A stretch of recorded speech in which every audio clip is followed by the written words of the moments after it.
Hello, my friends. Welcome back to another painting. Today I am doing a Chaos Dutch pour on a 12 by 24 inch canvas, and this technique is inspired by Rinske Douna, who I watch all the time. I love her art, I love her personality. She's just a joy to watch. So today I'm doing my own color palette of blues and purples with accents of magenta and gold. With a warm gray base. So it's kind of like a purpley kind of gray that I'm using. And I prefer that over white. I feel like it just gives it more character, I guess. I just prefer it. But there are some issues that arose during this one. First of all, I layered the paint way too thick. As you can see, there's so much. It's just absolutely spilling off the end. And I didn't blow enough of it off. So it began shifting after Ella was starting to let it dry, and I was keeping an eye on it after a while, noticing that it had started to shift a lot. So I kept taking pictures and seeing where the problem areas were. So I had to blow it out a couple more times just to try and get some more colors off and get the composition back to what I wanted it to be. And so it does end up looking quite different from this initial blowout here. But I absolutely loved this initial blowout.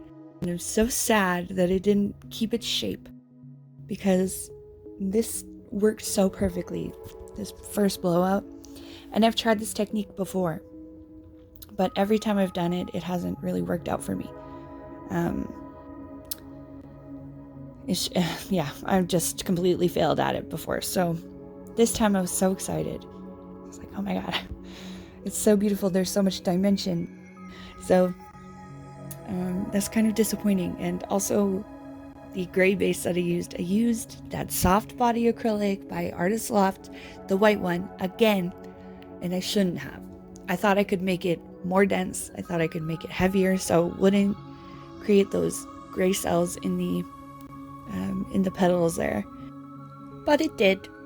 And they're small, they're not taking over, but it's not what I wanted. So some lessons were learned today.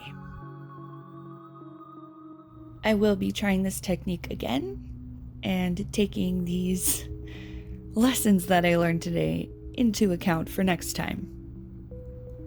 And I'm absolutely thrilled with the color palette, and I adore the way these colors work together. So that's another positive. I will be using this color palette again. Things don't often go as you plan them in your head, and that's okay. And I'm telling myself that as much as I'm telling you that. You have to be able to make mistakes in order to learn from them. And I've definitely done that here. I know a bit more going into my next one, and I got even closer to a successful Chaos Dutch pour. I found a beautiful color palette. I still love the composition, and I love the gray negative space. So here it is dry, and you can see it's quite different. There's a lot of parts that have shifted. I had to blow out the top right, the top left areas, so it's quite different now. But I can still take a brush to it and fix the areas I feel need to be fixed. So, I hope you enjoyed this one. Thank you so much for watching. I'll see you next time.